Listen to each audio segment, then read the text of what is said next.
ఉన్నత విద్యతో యువతకు అపారమైన ఉపాధి అవకాశాలు లభిస్తున్నాయని ప్రతి ఒక్కరూ సొంతంగా ఎదిగేందుకు శక్తి వంచన లేకుండా కృషి చేయాలని విశాఖ దక్షిణ నియోజకవర్గ శాసనసభ్యులు వంశీకృష్ణ శ్రీనివాస్ ఆకాంక్షను వ్యక్తం చేశారు.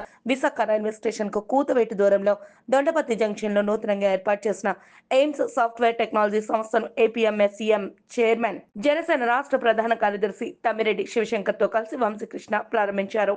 ఈ సందర్భంగా ఏర్పాటు చేసిన పత్రికా సమావేశంలో మాట్లాడుతూ ఈ సంస్థ గాజువాక్ లో ఇప్పటికే ఏర్పాటు చేయడం జరిగిందని, అక్కడ సుమారు 500 మంది వరకు అనేక కోర్సుల్లో శిక్షణ పొంది అనేక మంది ఉపాధి పొందుతున్నట్లు తెలిపారు. తాజాగా రైల్వే స్టేషన్ ఆర్టీసీ కాంప్లెక్స్ మధ్య దొండపత్తి ప్రాంతంలో ఏర్పాటు చేసిన నూతన సంస్థ వల్ల ఉత్తరాంధ్రకు చెందిన అనేక మంది యువత ఆర్టిఫిషియల్ ఇంటెలిజెన్స్ తో పాటు వారు కోరుకున్న మిగతా కోర్సుల్లో కూడా శిక్షణ పొందవచ్చన్నారు. యువత పారిశ్రామికవేత్తలుగా ఎదిగేందుకు రాష్ట్రంలో కూటమి ప్రభుత్వం అన్ని విధాల సంపూర్ణ సహకారాన్ని అందిస్తుందన్నారు. సింగిల్ విండో అనుమతులు ఇచ్చి ఆ పైన రాయితీలు ఇచ్చి కూడా ప్రోత్సహిస్తుందన్నారు. ఉన్నత విద్యతోనే అపారమైన ఉపాధి అవకాశాలనే కాబట్టి ప్రతి ఒక్కరూ వీలైనంత వరకు కోరుకున్న రంగాల్లో ఎదిగేందుకు అవసరమైన శిక్షణ పొందాల్సిందేనన్నారు. గౌరవ అతిథిగా హాజరైన జాతీయ జర్నలిస్టుల సంఘ కార్యదర్శి గంట్ల శ్రీనుబాబు మాట్లాడుతూ యువతకు చదువుకోవాలనే తపన ఉంటే అందుకు విశాఖలో ఎన్నో అవకాశాలు ఉన్నట్లు తెలిపారు. అలాగే యువత కూడా సొంతంగా ఆర్థికంగా ఎదిగేందుకు ప్రయత్నం చేయాలని, అప్పుడే వారు కన్న కలలు సాకారమవుతాయన్నారు. సంస్థ ఎండి ఎస్ శేషగిరి డైరెక్టర్ మహాలక్ష్మిలు మాట్లాడుతూ తమ సంస్థ నిపుణులతో ఆయా కోర్సులకు సంబంధించిన శిక్షణ ఇవ్వడం జరుగుతుందన్నారు. ఏఐతో పాటు వివిధ కోర్సుల్లో శిక్షణ పొందవచ్చన్నారు. ఈ కార్యక్రమంలో జనసేన పార్టీ కార్పొరేటర్ బిశెట్టి వసంత కళ్యాణి, సీనియర్ నేత నారా నాగేశ్వరరావు, జనసేన పార్టీ నాయకులు చంటి నరేంద్ర, పీల రామకృష్ణ, నవీన్, గోపి, కృష్ణ తదితరులు పాల్గొన్నారు. శేషగిరిరావు అనే ఒక టెక్నోక్రాట్ ఓపెన్ చేయడం, దానికి నేను ముఖ్య అతిథిగా ఇచ్చేసి ప్రారంభోత్సవం చేయడం నాకు చాలా ఆనందంగా ఉంది. ఎందుకంటే పీపుల్ లైక్ శేషగిరిరావు, యంగెస్టర్ యూత్ భవిష్యత్తు ఆశాజనకంగా ఉంటుందని చెప్పి ముందుకెళ్ళి ఆల్రెడీ ఆయన విజయం సాధించిన వ్యక్తి.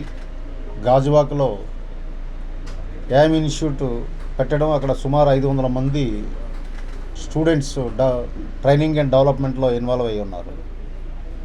అదే ఫెసిలిటీ సిటీలో మధ్య భాగమైనటువంటి ద్వారకానగర్లో పెట్టడం, ఇందులో నాకు చూశాను ఆర్టిఫిషియల్ ఇంటెలిజెన్సీ కూడా ట్రైనింగ్ ఇవ్వడం, అనేక సాఫ్ట్వేర్లు. ఇది ఒక రకంగా చెప్పాలి అని అంటే ఉత్తరాంధ్ర ప్రజలందరికీ కూడా ఇది ఆశాజనకంగా ఉంటుంది. చాలా ఆనందంగా ఉంది. ఇలాంటి యువత ముందుకు రావాలి. ఈ ప్రభుత్వం తాలూకా ఉద్దేశం కూడా అదే. 2030కి ప్రతి ఇంట్లోంచి కూడా ఒక వ్యాపారస్తుడు కానీ పారిశ్రామికవేత్త కానీ తయారవ్వాలన్నటువంటి ఎన్డీఏ కూటమి ప్రభుత్వం ఉద్దేశాలకు అనుగుణంగా ఈరోజు ఈ సంస్థ స్థాపించడం చాలా ఆనందదాయకం. ఆయన మంచి విజయం సాధించి దినదిన ప్రవర్ధమానం చెందుతూ ఇంకా అనేక విజయాలు సాధించాలని మనస్ఫూర్తిగా ఆయన్ని ఆశీర్వదిస్తూ, ఆ భగవంతుని ప్రార్థిస్తూ మంచి క్వాలిటీ డెవలప్మెంట్ ట్రైనింగ్ సెంటర్గా తీర్చిదిద్దామని ఆయనకి సూచిస్తూ, ఎందుకంటే నాలెడ్జ్ ఈజ్ పవర్. నాలెడ్జ్ ఎక్కడుంటే అక్కడ విపరీతమైనటువంటి ఈరోజు ప్రపంచాన్నే నాలెడ్జ్ ఉర్రూతలు ఊపుతుంది.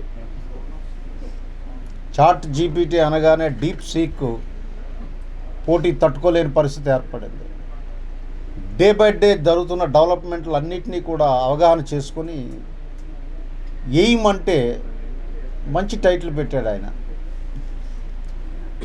మన తెలుగులో తీస్తే మంచి ఎయిమ్, ఉద్దేశము, గమ్యం, లక్ష్యం అని వస్తుంది.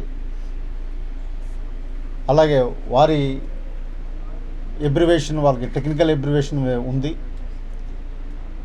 ఆ ఎయిమ్తో ఆయన ముందుకు వెళ్ళి ఒక మంచి సాఫ్ట్వేర్ సంస్థగా స్థిరపడాలి. ఎందుకంటే Rome cannot built in a single day. Rome నగరం ఒక రోజులో నిర్మించడం లేదు. ఈరోజు ఉన్నటువంటి సాఫ్ట్వేర్లో దిగ్గజాలన్నీ కూడా ఒకప్పుడు చిన్న దీంతోనే స్టార్ట్ అయిన వాళ్ళే. ఆ దిగ్గజాల సరసని శేషగిరిరావు చేరాలని నేను మనస్ఫూర్తిగా అభినందిస్తున్నాను. Wish you good luck.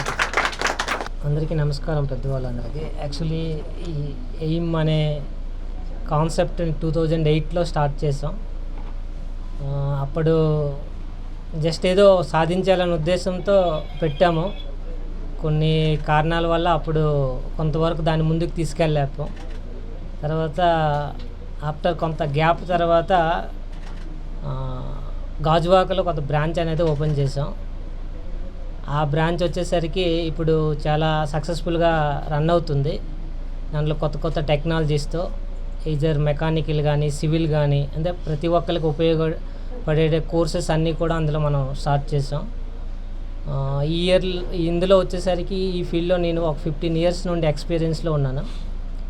Any type of technologies నేను టీచ్ చేస్తూ ఉంటాను. ఈజర్ అన్ని కాలేజెస్కి వాటికి మనం వర్క్షాప్స్ కండక్ట్ చేయడం, వాళ్ళకి అవేర్నెస్ తీసుకురావడం, ఫ్రీ ఎడ్యుకేషన్ కొంతవరకు మనం ప్రొవైడ్ చేసాం. ప్రజెంట్ ఏంటంటే ఇక్కడ మెయిన్ ఉద్దేశం ద్వారకానగర్లో స్టార్ట్ చేయడం, అందరికీ అఫోర్డబుల్ ఫీజెస్లో అందరికీ అందుబాటులో ఉండాలి. అందరూ కూడా కంప్యూటర్ మీద అవగాహన తెచ్చుకోవాలి. ఇప్పుడు ఆర్టిఫిషియల్ ఇంటెలిజెన్స్ అనేది చాలా ముందుకు వెళ్తుంది. దీంట్లో డిజైనింగ్ వైపు and as well as cloud computing వైపు ఎవరికైతే ఎక్కువ వెళ్ళాలి అనుకుంటున్నారో వాళ్ళందరికీ ఎక్కువ జాబ్ ఆపర్చునిటీస్ అనేది మనం ప్రొవైడ్ చేస్తూ ఇక్కడ డెవలప్మెంట్ అనేది మెయిన్ కాన్సెప్ట్ పెట్టుకున్నాము. ట్రైనింగ్ కాకుండా ఆల్రెడీ సక్సెస్ అయ్యాం మన ప్లేస్మెంట్ రిలేటెడ్గా. గాజువాకలో కూడా నియర్లీ 500+ స్టూడెంట్స్లో గాజువాక వచ్చేసరికి మనం ఒక 250-300 వరకు ప్లేస్మెంట్స్ ప్రొవైడ్ చేసుకోగలిగాము. ఇప్పుడు ద్వారకానగర్ మెయిన్ ఉద్దేశం ఏంటంటే మనమే డెవలప్మెంట్ స్టార్ట్ చేయడం ద్వారా మన దగ్గరే వాళ్ళకి అందరికీ ప్లేస్మెంట్ ఇచ్చే అవకాశం కూడా దొరుకుతుంది ట్రైనింగ్తో పాటు. ఇది మెయిన్ మోటో కింద మనం పెట్టుకొని వర్క్ చేద్దామని. దీనికి మన పెద్దలు శివశంకర్ గారు అందరూ మాకు ఆశీర్వదించారు వచ్చి. తర్వాత మేడం గారు వచ్చారు, పీలా రామకృష్ణ గారు, అన్నయ్య గోపికృష్ణ, అందరికీ గంటల శ్రీనుబాబు గారికి అందరికీ ధన్యవాదాలు తెలుపుకుంటున్నాను. Thank you so much sir. అందరికీ నమస్కారం. ప్రధానంగా జనసేన పార్టీ రాష్ట్ర ప్రధాన కార్యదర్శి, ఏపీ ఎంఎస్ఎంఈ రాష్ట్ర చైర్మన్ గారు పెద్దలు తమ్మిరెడ్డి శివశంకర్ గారికి, అదేవిధంగా జీవీఎంసీలో జనసేన పార్టీ ఫ్లోర్ లీడర్, మరి కౌన్సిల్లో పదునైన వ్యాఖ్యలతో విరుచుకుపడే బీశెట్టి వసంతలక్ష్మి గారికి, మరి రామకృష్ణ గారికి, తమ్ముడు ఎండి గిరి మహాలక్ష్మికి, అందరికీ గోపికి ప్రత్యేకంగా అందరికీ పేరు పేరున అభినందనలు తెలియజేసుకుంటూ, మరి ప్రత్యేకంగా సంస్థ గాజువాకలోనే ప్రారంభించడం జరిగింది. అది సక్సెస్ఫుల్గా రన్ అవుతుంది. దాన్ని దృష్టిలో పెంచుకొని ఈ ప్రాంతం అంతా కూడా ద్వారకానగర్ అంతా కూడా కొద్దిగా టెక్నాలజీ పరంగా ఇదంతా డెవలప్ అయిన ఏరియా కాబట్టి ఇక్కడ 2-3 సంస్థలు ఉన్నాయి. ఇక్కడైతే ఇక్కడ ఎక్కువ ట్రైనింగ్కి వస్తారని, నెక్స్ట్ ఏంటంటే సిటీకి దగ్గరలో ఉంటుందని, ఒకవైపు కాంప్లెక్స్, మరోవైపు రైల్వే స్టేషన్, రెండింటి మధ్యన ఉంటే దూర ప్రాంతాల నుంచి వచ్చే యువకులకు కానీ ఇతరత్ర వారికి కానీ రవాణా సదుపాయం అందుబాటులో ఉంటుందని అనేక అంశాలను పరిగణలో తీసుకొని మరి ఈ ప్రాంతంలో ఏర్పాటు చేయడం జరిగింది. ప్రత్యేకంగా కేంద్ర రాష్ట్ర ప్రభుత్వాల మీద ఆధారపడకుండా యువత సొంతంగా ఏదైనా సరే, ప్రత్యేకంగా ఇప్పుడు పరిశ్రమలకు శివశంకర్ గారి హయాంలోనే అనేక రాయితీలు ఇస్తున్నారు. ప్రత్యేకంగా సింగిల్ విండో పర్మిషన్స్ ఇస్తున్నారు. మనం రన్ చేయాలి, సక్సెస్ఫుల్గా రన్ చేయాలి, కానీ ఇమీడియట్గా గవర్నమెంట్ 21 daysలోనే అన్ని పర్మిషన్లు ఇచ్చి అనేక రాయితీలు ఇస్తుంది. కాబట్టి ఏంటంటే ఇటువంటి కార్యక్రమాల్లో మనమే 10 మందికి ఉపాధి ఇచ్చే అవకాశం. కాబట్టి ఏంటంటే అందులోనే ఇప్పుడు దేశవ్యాప్తంగా ప్రపంచవ్యాప్తంగా ఆర్టిఫిషియల్ ఇంటెలిజెన్స్ నడుస్తుంది.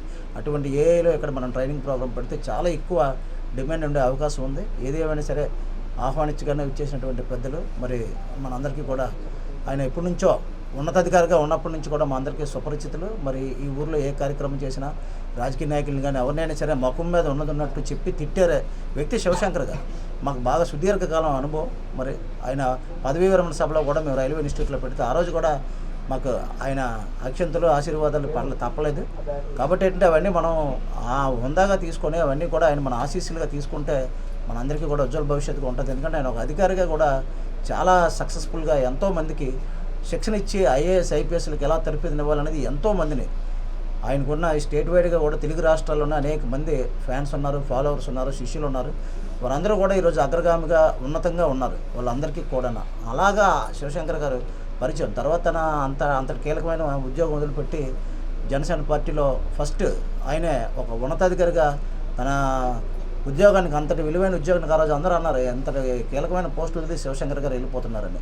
కానీ ఆ రోజు జనసేనకి అప్పుడు ఎవరూ లేరు, ఈరోజు అందరూ ఉన్నారు. అటువంటి టైంలోనే శివశంకర్ గారు తీసుకున్న స్టెప్ ఈరోజు ఫస్ట్ ఎలక్షన్స్లో కూడా ఆయన బాగా ఇప్పుడులాగే ఎక్స్పెక్ట్ చేశారు. నేను 2-3 సందర్భాల్లో ఇంటర్వ్యూలో మాట్లాడినప్పుడు, లేదు శ్రీనుబాబు, మనకి పార్టీ బలోపేతంగా నిర్మాణాత్మకంగా దిగువ స్థాయి నుంచి లేనప్పుడు కూడా మనం సక్సెస్ఫుల్గా ఒకసారి అచీవ్మెంట్ కొడతా ఉన్నారు.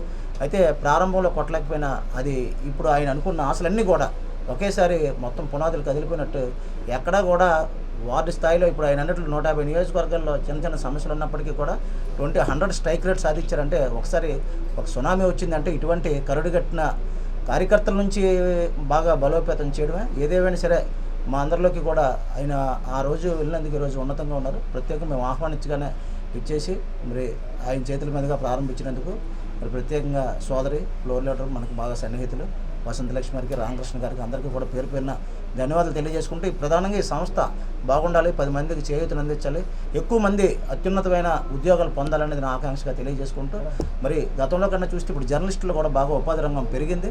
పూర్వం మేము చేసినప్పుడు 97, 98 అయితే 6, 7 ప్రాంతానికి ఉండేవారు. ఇప్పుడు 100లో ఉన్నారు. ఓన్లీ వైజాగ్లోనే దాదాపు 1800 వరకు ఉన్నారు. మొత్తం వైజాగ్ డిస్ట్రిక్ట్ చూసుకుంటాం. ప్రతి ఒక్కరు కూడా ఉపాధి రంగంలో రాణించాలనేది లక్ష్యం. అందరినీ ప్రోత్సహించాలి.